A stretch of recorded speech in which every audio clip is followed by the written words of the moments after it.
Hello, I'm Dr. Anthony Rizzi, Director of the Institute for Advanced Physics. I'm a physicist. Today on Faith Matters, we'll be discussing first things first. We'd like to make sure what comes first is kept first in our lives. And surprising as it may seem, in order to have a solid faith, we must have some knowledge first.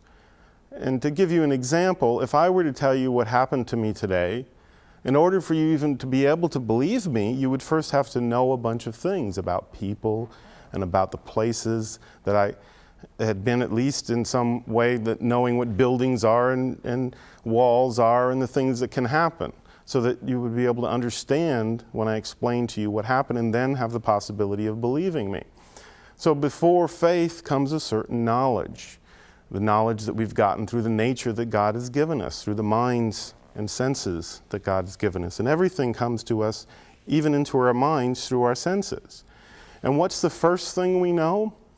Well, before we even know that we're human beings, a child is sucking on his toes, playing with things, and learns that things exist. And probably sometime in the womb, he bumped up against the placenta and felt that there was something there. And so the first thing we know is something very big, and that is that there is an is, as G.K. Chesterton once phrased it, being.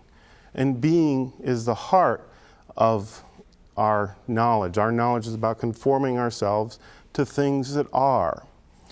So the first thing that we know is being, real being, that things exist. And this is going to be the platform upon which we will come to prove the existence of God and come to know through revelation more about Him and how we should behave with respect to Him, and already see, even through natural reason, our need to subject ourselves to Him, make Him the Lord of our life.